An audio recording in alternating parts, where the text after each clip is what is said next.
And welcome back to Book Stage and Screen. We are welcoming our first guest for 2017, the amazingly talented Dianne Maguire. Welcome. Hey, you too. Thank you. Well, congratulations on being our first guest for the year. Well done. Yeah, that's really special. I feel very honoured. Yes. Well, we saved you because you have just had a book come out, The Wonderful Things We Cannot See. Yep. Which is very helpful for radio because we can't actually see it. Yeah, we So it's a story that. about a radio show. If we're giving away any spoilers or Yeah. Maybe we made for it. We won't mislead your readers. Maybe tell us what the book is actually about. The book is a family drama set on the coast, so it's a beachside setting, and it's about a woman, Laura Nishi, who discovers that her husband has been leading a secret life, and she must decide what to do about it in the wake of him being involved in a very serious accident, and also in the wake of her billowing attraction for local artist Flynn. And there's also Alex, who is a 15-year-old girl who is struggling with knowing the difference between sex and love. Yes, it's. I'm reading it at the moment. Yeah. I was trying to power read to get through this morning, but I think I'm just over halfway. And it's a great mix of stories. You're sort of going in and out of people's lives, and you're realising, Alex is 15 and she's got problems, and Laura's got just as many problems, and they're all sort of intertwining. It's great. You're kind of gripping, going, okay, great. And then you leave us hanging and then go to the next story and you get involved in that, and then all of a sudden we're back to Alex. And so it's great. I'm really enjoying reading it. Yeah, I'm glad you're enjoying it. And that is emerging as my style. I tend to have two voices that in a woven story that sort of jump in and out of each other. Reviews indicate that people are liking that. So my third book is in its first draft now and will be submitted to my agent soon. So I've done the same thing for that. So I hope it's working for everybody. Well, when you're saying third book finished, something's working. Well, I'm writing anyway. So tell us about your setting. You, I'm going to say it wrong. The Fleuriot. Fleuriot. It's French. Oh, okay. Fleuriot. But it is in? It is in South Australia, and the Fleuriot Peninsula is one of our prime spots for tourists, and we happen to have a little fibro cottage right on the beach. So that's where I do my writing, and in fact most of my writing's done in the winter time because there's nothing more magical and inspiring than the thunder and lightning cracking over the sea and having the fire going inside. But it's just as beautiful in the summer as well because we get lots of tourists and the water sparkles and the sand is that gorgeous sort of beigey gold colour. So, yeah, it's just a palette of magic, really. The Fleuriot, I love it here. Even though we live in Adelaide, I do most of my writing here. Fantastic. Well, we're getting in the car and coming, actually, if you don't mind. You'd be welcome. Bit of champagne on the deck and cheese board. It's good because we are right on the seafront and people do walk past and you sort of get to know people in a small community like this. And so very often they'll just wander over and we'll have a champagne on the deck or a coffee or whatever. So that's one of the big benefits of being right on the seafront. Well, you can sort of tell that in your stories. That's a sort of obviously you're talking about writing about what you know because that's the kind of community feel you get and the intimacy between all the community that sort of came through in the book. Oh, that's good. I'm glad. And how many? Special. Oh, sorry. How many words are you writing a day? What sort of an author are you? Oh, Gordon, we want specific numbers. Well, okay. When I'm writing, I'm not writing at the moment. My third book is in its first draft and it's resting because it makes a big difference. I find to leave it for a couple of months before I go back and edit it. When I am writing, I try to write 3,000 good words a day. Oh, my God. So well, I'm lucky to see our son's growing up. Yeah. My husband's really busy. I've got two gorgeous dogs that just land. So, I have the luxury. I wouldn't have had it 10 or 15 years ago, but the luxury of time now. Yeah. So I tend to write about 3,000 good words, and usually I'll do what we learned in the Fiona McIntosh masterclass and just do free writing, which will be about 5,000 or 6,000 crap words. Right. And then I'll go and I'll just I'll give it a bit more body, and that's usually a day's work if I'm working well. And so we've been talking this morning about New Year and new goals, and for a lot of creative people, it's about looking at, setting yourself goals or, things to achieve, or even looking at what you've done and how to move forward with them. Yeah. So is your goal, it seems like you've got, every year a new book. Well, that is my goal. Yeah. But I don't know if it's attainable because publishers, as you know, Sam, take time to do things, and I'm not their only author. So my goal would be to publish, to complete one book a year, but whether it gets published in that year period is another thing. But I reckon I'd be doing pretty well if I did one a year, and that's what I'm aiming to do. Yeah. And to get better every time. Of course. Well, it's a craft, isn't it? So any craft you learn and get better at it. Yeah. So what would be your tips maybe for authors in terms of how have you improved your writing? Apart from buying property on the beach. And champagne. We'll put that on the list, but it's not number one. And beach are the definite number one. But then everyone will be writing coastal settings, and I don't want them to do that. Yes. I think I love my thesaurus. Okay. When I'm doing my second draft, I'm always looking for words that really portray the feeling that I'm trying to give, instead of just taking the first word. Yeah. I actually go, it sounds really creepy, but when I'm writing well, I go into another place. Okay. And I've learnt since that there's beta and alpha sides of brains. I'm not an expert on this, but I know that I used to write policy, and so I would be writing apparently on the alpha or beta side of my brain. I can't remember which. Yeah. And when I switched to creative writing, my brain actually functions on a different side apparently. Same with anyone. Yeah. So the creative side of my brain, it really feels as though I'm going into another place, but I just think it's a neurological shift that creative writers and anyone who writes music or whatever has. So digging deep is my next bit of advice, to write from the heart. Yeah. Because I'm so used to writing from the brain, what brain I have, and when I was writing policy, that it was a really big shift to write from the heart. Yeah. So then my thesaurus and writing from the heart and really, really digging deep are my two big tips to keep perfecting the craft, basically. What policy were you writing? What were you... I'm a social worker. In fact, most of my stories are inspired by my work in child protection. Mm-hmm. And so I spent 10 years in the field working with families and children, and then another 10 years writing policy for social workers and police and all the people who were involved in working in child protection. Not just me, but we were a group of policy writers. And so you draw on the experiences you had there? Yeah, my books feature child protection and child welfare issues, but they're not all about that. What I've tried to do is demystify child protection issues and child abuse without minimising it, but putting it within the broader context of life.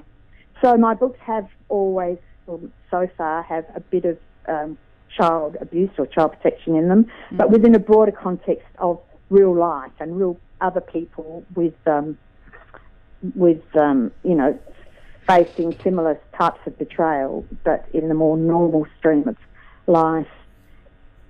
So yeah, that's inspired. I have so many stories, and I've had the pleasure and the privilege of working with so many children. Yeah. That I could go on writing forever, really. But I'm always really careful to make sure that anyone reading my stories does not recognise their story within my writing. Yeah. So I always change things. Mainly these children are my inspiration. That's where I get my inspiration from. And the beach. And the beach. And the champagne. Yeah, and my friends. And things, and the champagne. And things that happen to my friends too, sadly. Yeah.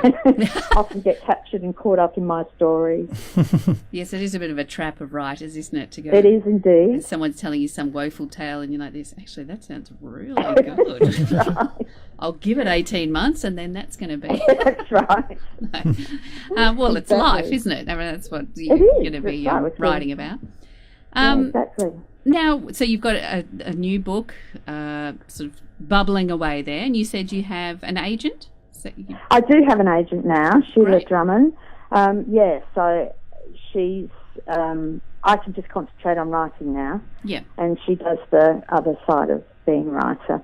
And how did you approach her, or how did you guys come together? Well, you see, I've heard all stories about it's just as hard to get picked up by an agent as it is to get picked up by a publisher. Yeah. So I wasn't hopeful, but what I did was look at the websites of the authors whose work I liked reading, Right. and finally came upon Sheila, because she had a few authors who wrote similar sort of stuff to me, and she had a very eclectic approach. She had quite a good list of well-known authors, and that was at the stage when What Matters Most, my first book, had done really, really well in America, and especially, but here as well. And so I sent her the draft for the book we're talking about now, Things We Cannot See, and she got back to me and said, yes, I'll represent you. So it was a lot easier than I thought. Yeah.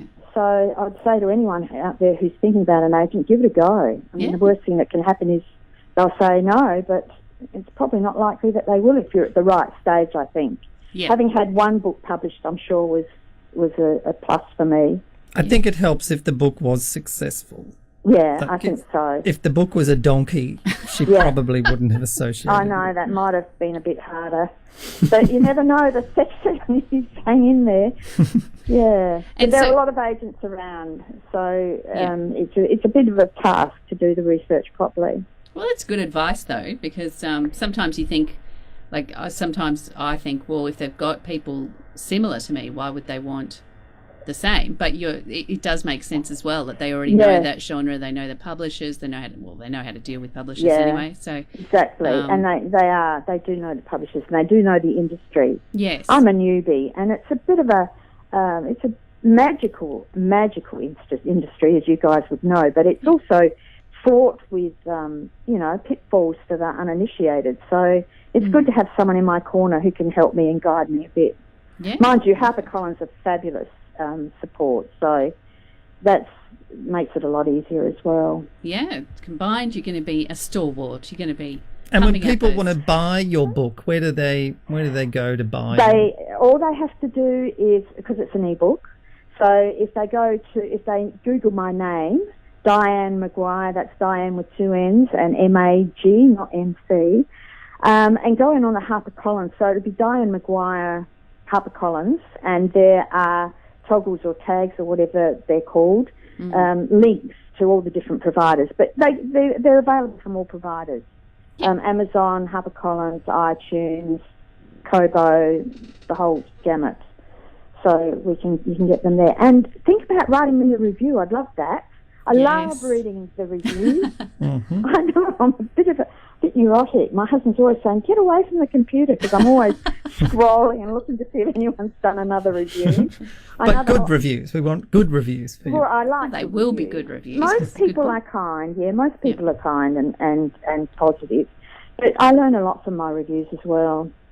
And you have a great website with a good blog. I've been reading through some of those articles as well. So it's good to sort of get to know your author and what they're up to, what inspires them. And you enjoy writing those as well? I do, actually. There's another one due, so I'm waiting for something interesting that I can... My blogs are really more like bites, really. They're very short. I've deliberately steered away from lengthy things because I don't like reading lengthy blogs, so I'm assuming everyone's the same, but it's just a different way of doing it. So, my blogs are very punchy, and I try to do one every couple of weeks about something that's happening either on my writing journey, they're my discovery blogs, or just everyday events that are a part of my brand, like things that children do or say, things that happen on the beach. Dogs are another part of my brand. Well, there's certainly dogs on your covers. Can we expect to see another dog on the upcoming cover of the third book? You can.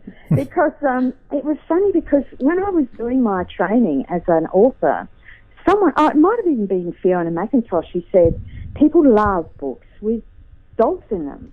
And I love dogs, so I wrote a dog into What Matters Most. And my publisher said that they'd been advised by, I think it was iTunes, that the reason that my book caught people's eyes was the dog on the cover. So I've written a dog into Things We Cannot See, and there's a dog there, and there's definitely going to be, there is a dog in the next one. Oh, I love dogs. I'll have to remember that. There'll be a dog. Everybody's suddenly got a dog on their cover. But it is pretty common. We've spoken to a few authors and we've said, what are you doing right now? And they've either got a dog or a cat next on to the, them. Yeah. Good company. They don't make any noise. They don't ask you questions. They're just there. Yeah. Good audience. Now, is this dog that you've got, is it a... white fluffy one. Does it hop on your bed at night, or do you boot the dog out of bed? No, we don't. The dog doesn't get on our bed. My husband would. My husband would be quite happy. He gets on your bed? Your husband gets on your bed? That's very generous of you. That's really creepy, but he loves our dog. Sophie is often featured in my blogs and on my Facebook page. She's an Australian Cairn Terrier, so she's one of those dogs with the sort of spruiky hair coming out of her ears and the sort of sparkly eyes and the inquisitive look, and she's full of spirit. So she's very amusing and very affectionate, and she's brown, so she's not a white fluffy. But I do have a white fluffy as well. She's getting a bit old now. Yeah. Right. Okay. Yeah.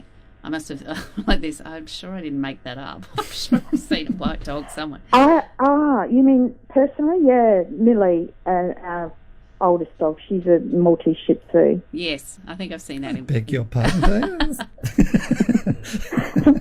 It's hard to say Maltese Shih Tzu on radio without Gordon's trying to. He's wowing us with some really good ones starting off in 2017. It's early days.